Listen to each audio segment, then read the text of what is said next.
In the name of the Father, and the Son, and the Holy Spirit. Today's Gospel reading is a very curious one.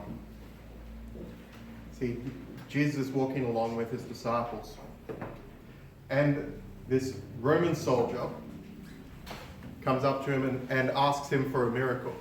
Now keep in mind what it was to be a Roman soldier occupying Roman Palestine. You were the occupying authority. You weren't seen as the legitimate empire, just the most powerful one, just the most militaristic one, the one that won the war. And he comes up to a teacher of the occupying power, of the occupied, and he asks this miracle. There's this servant who he clearly looks on favorably. Servants were very, very disposable. So he clearly liked this servant. And he asks that this servant would be healed. And he clearly walked some distance to do so. And Jesus' acceptance, firstly, is rather interesting, that he did indeed accept to do the miracle. This has already pushed who the Messiah is for, much larger than most people wanted it to be. See, most people wanted a Messiah. Most people who knew what the Jewish Messiah was were themselves Jewish, and they wanted this Messiah for their own people, to redeem a particular block of land, particular portion of real estate of the world, and to remove the foreigners and to make it ours again, so that it's our land. And Jesus didn't do that. And he said, I will go with you. And the centurion said, you don't need to do that. I know you don't need to do that. The centurions had a bit of power. They had 100 men under them, hence the name Centurion. Century. And he knew that when he gave an order, it was followed. Those who have authority know that if they give an order, that it will be followed. After all, if it's not followed, you don't really have authority.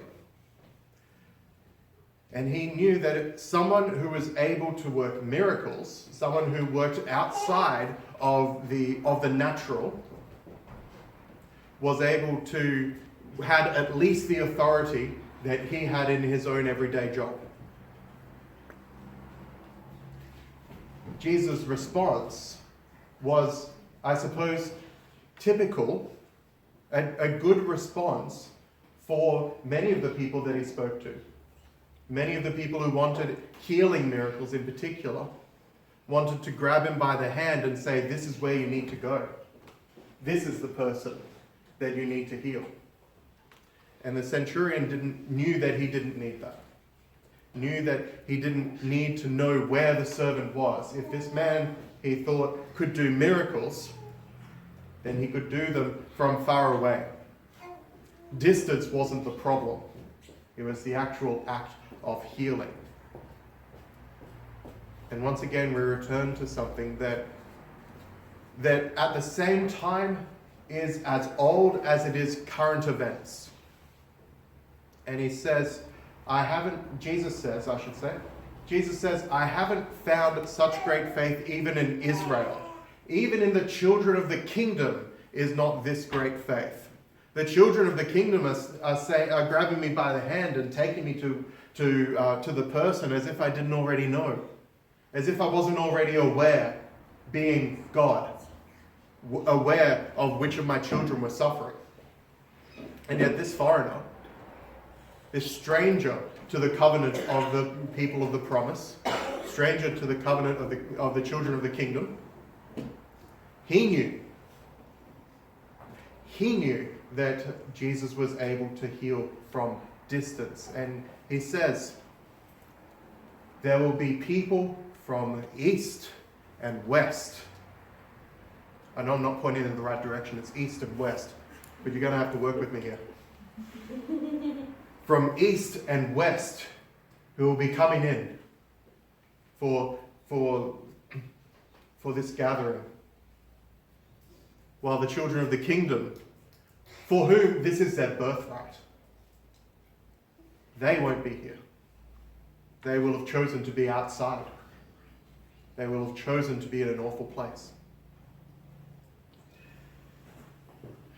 This speaks to the universality of salvation.